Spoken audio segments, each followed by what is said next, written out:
nkunze kugenda ahantu hamwe na hamwe kumva ikibazo kiri hagati y'abagabo n'abagore cyane cyane mu buriri. Ihohoterwa rishingiye ku gitsina ribera mu buriri bw'abashakanye ni rimwe mu ryagarutsweho cyane muri aya mahugurwa y'inzego zinyuranye z'ubuyobozi zo mu murenge wa Kinyinya mu karere ka Gasabo, zirimo inshuti z'umuryango badaso ndetse n'abari muri community policing. Ugasanga iyo bageze kuri iyo ngingo umugore akamubwira ngo nta bushake abitanga tegura imibonano ntabwo yitegura ugeze mu buriri yiteguriraho.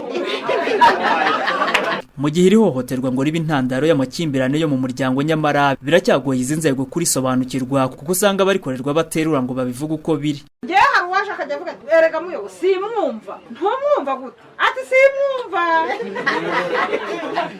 ari n'uvuga ngo ntagera mu cyumba ntage baramugarukira muri sale kugira ngo wumve iyo mvugo biragoye.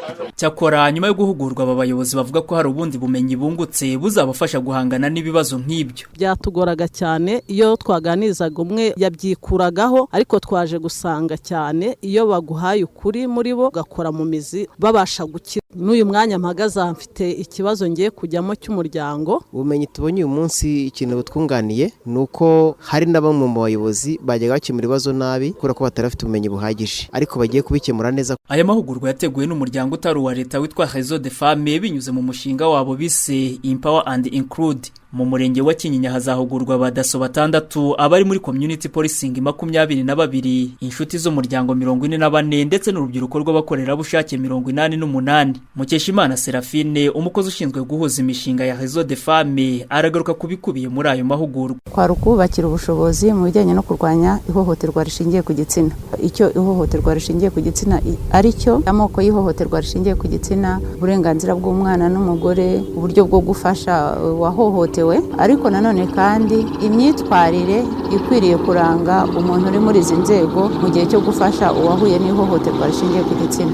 Umuyobozi ushinzwe imibereho myiza y'abaturage mu murenge wa Kinyinya, Uwimana Marie Chantal, ashima aya mahugurwa ngo kuko azabafasha no mu rugendo rwo gukumira ihohoterwa rishingiye ku gitsina rikorerwa mu miryango. Bahoze babivuga bakavuga ngo abantu bashinzwe umutekano barabyuka saa 6 z'ijoro, saa 7, saa 8, umugabo n'umugore barwaniye mu buriri bakajya gukemura ibyo bibazo. Iki rero turagishima kuko hamwe n'ubumenyi barimo bahabwa bizadufasha no kwigisha no gukumira ryahohoterwa, kuko mu kwigisha niho tuzabasha gukumira.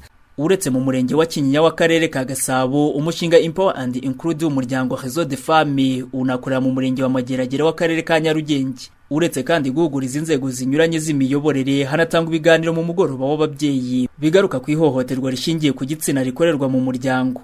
Innocent Habumugisha, Radio Salusi mu karere ka Gasabo.